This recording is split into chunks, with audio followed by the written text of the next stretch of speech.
Hello friends, welcome to Divine Miracles. चलिए हम अपनी किताब ईश्वर के साथ बातचीत में आगे बढ़ते हैं। लेखक कहते हैं, फिर तो यदि मैं इन विधानों को जान लूं और उनका अनुपालन करूं, तो एक पल के लिए भी मैं कभी संकट में नहीं पड़ूंगा। क्या आप यही कह रहे हैं? ईश्वर कहते हैं, ऐसा करोगे तो तुम अपनी आत्म को कभी भी किसी ऐसी अवस्था में महसूस नहीं करोगे जिसे तुम संकट कहते हो। जीवन की किसी भी स्थिति को तुम तब एक समस्या नहीं समझोगे। किसी भी परिस्थिति में तुम स्वयं को चिंतित, भयग्रस्त महसूस नहीं करोगे। तुम अपनी सारी चिंता, शंका और डर पर पूर्ण विराम लगा दोगे। तुम इस तरह जियोगे जिस तरह तुमने आदम और हव्वा के जीने की कल्पना की है, और वह भी ईश्वर के लोक में, देह मुक्त रूप में नहीं, बल्कि सदैव आत्मा की तरह संबंधों के इस संसार में। फिर भी उस आत्म की शक्ति को समझते हुए जो कि तुम हो, तुम्हारे अंदर स्वतंत्रता होगी, आनंद होगा, वह प्रज्ञा होगी। तब तुम एक पूर्णतया सिद्ध व्यक्ति की तरह जियोगे। तुम्हारी आत्मा का उद्देश्य यही है, यही इसका प्रयोजन भी है। देह में रहते हुए स्वयं का पूर्ण बोध करना, जो वह वास्तव में है, उसको अवतरित करना।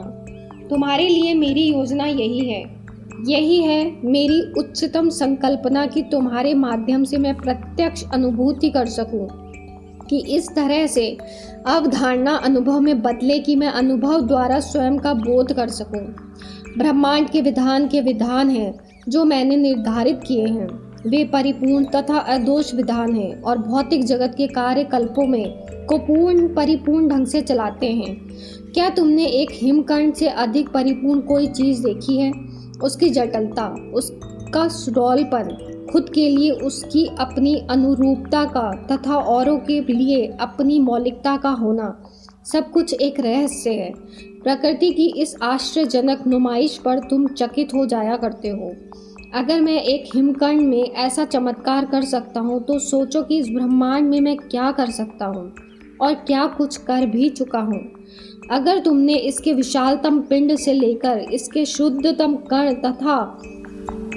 तक इसका संतुलन, सामंजस्यता देखा होता, उसके रूप आकार की परिपूर्णता देखी होती, तो तुम इसके सत्य को संभाल नहीं पाते। अब भी जबकि तुमने इसकी झलक मात्र ही देखी है, तब भी तुम इसकी जटिलताओं की न तो कल्पना कर सकते हो, न ही उसे समझ सकते हो। तुम इतना ही जान सकते हो कि इसमें बहुत कुछ छुपा हुआ है, उससे भी कहीं अधिक जटिल, कहीं बहुत अधिक अद्भुत, जितना कि तुम्हारी वर्तमान समझ उसे समझ सकती है।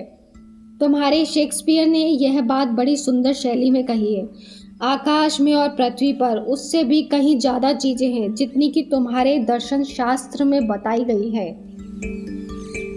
लेखक, तो फिर मैं इन विधानों को कैसे जानूं? मैं उन्हें कैसे सीखूं?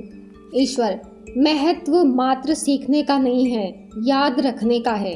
लेखक, मैं उन्हें याद कैसे रखूं? ईश्वर, शुरुआत तो शांत होने से करो।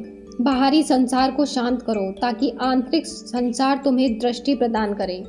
यह अंतर्दृष्टि वह है जिसकी तुम्हें तलाश है, लेकिन जब तक तुम अपने बाहरी संसार में उलझे रहोगे, तब तक यह तुम्हें मिल नहीं सकती।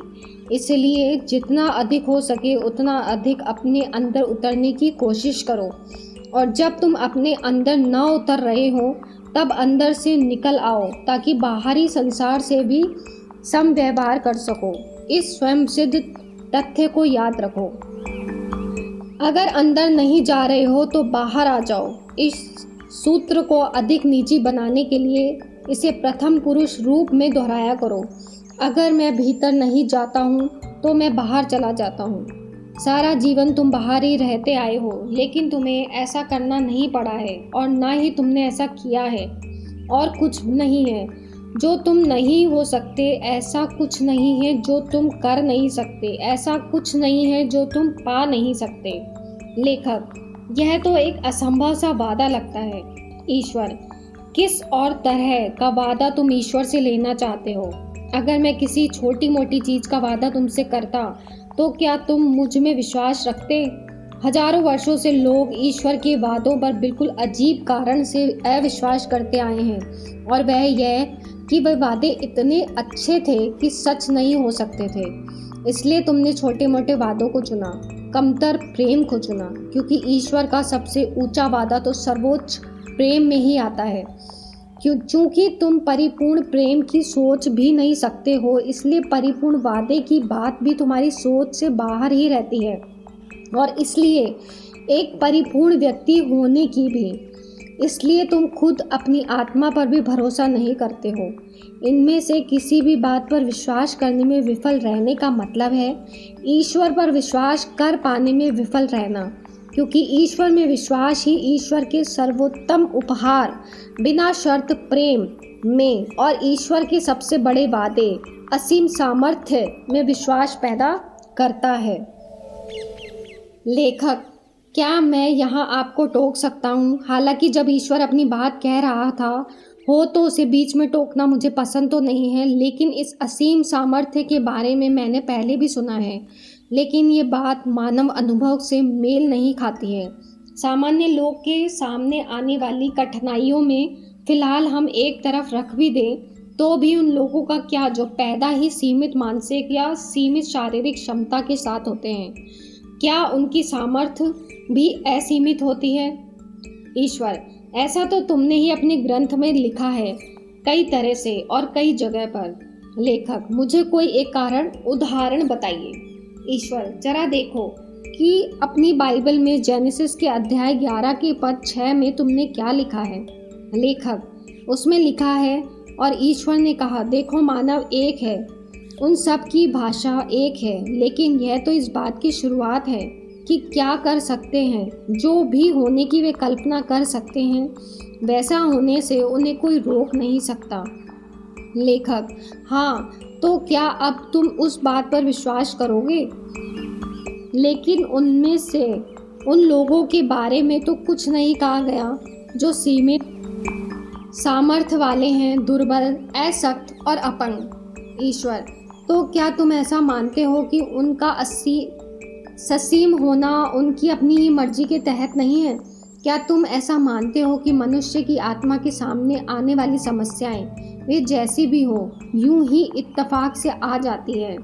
लेखक, तो क्या आपके कहने का अर्थ यह है कि आत्मा खुद ही चुनती है कि अपना आगे का जीवन में कैसे बिताएगी? ईश्वर, नहीं, अगर ऐसा होगा तो समस्याओं का सामना करने का प्रयोजन ही खत्म हो जाएगा।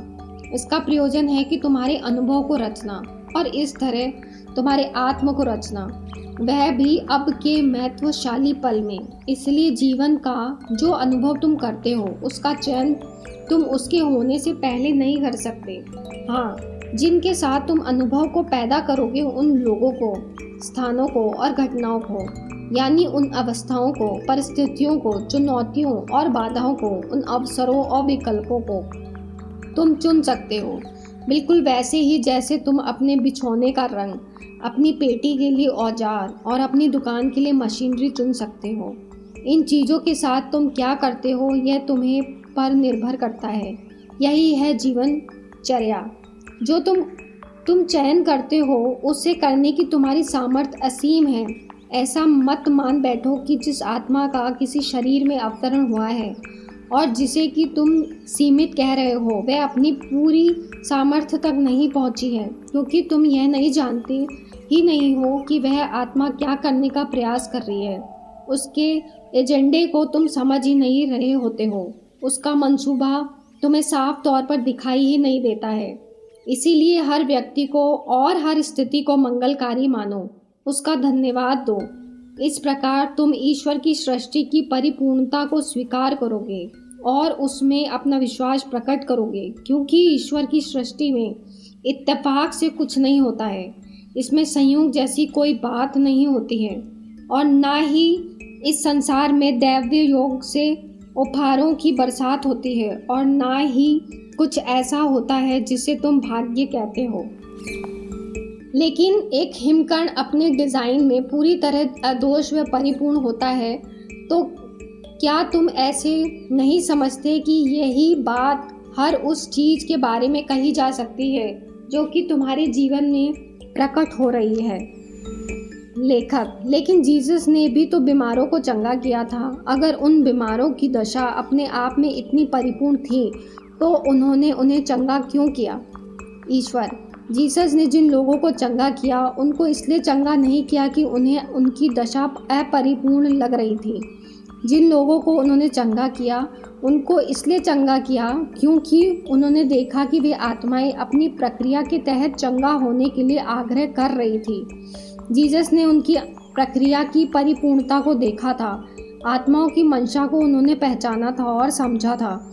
जीसस ने अगर सारी बीमारियों को अपरिपूर्णता के रूप में महसूस किया होता, मानसिक बीमारी को या शारीरिक बीमारी को, तो क्या उन्होंने समूची धरती के समस्त लोगों को चंगा नहीं कर दिया होता, एकदम व एक साथ? क्या इसमें तुम्हें संदेह है कि वे क्या कर सकते थे? थैंक यू फ्रेंड्स, आज इतना ही। Thank you.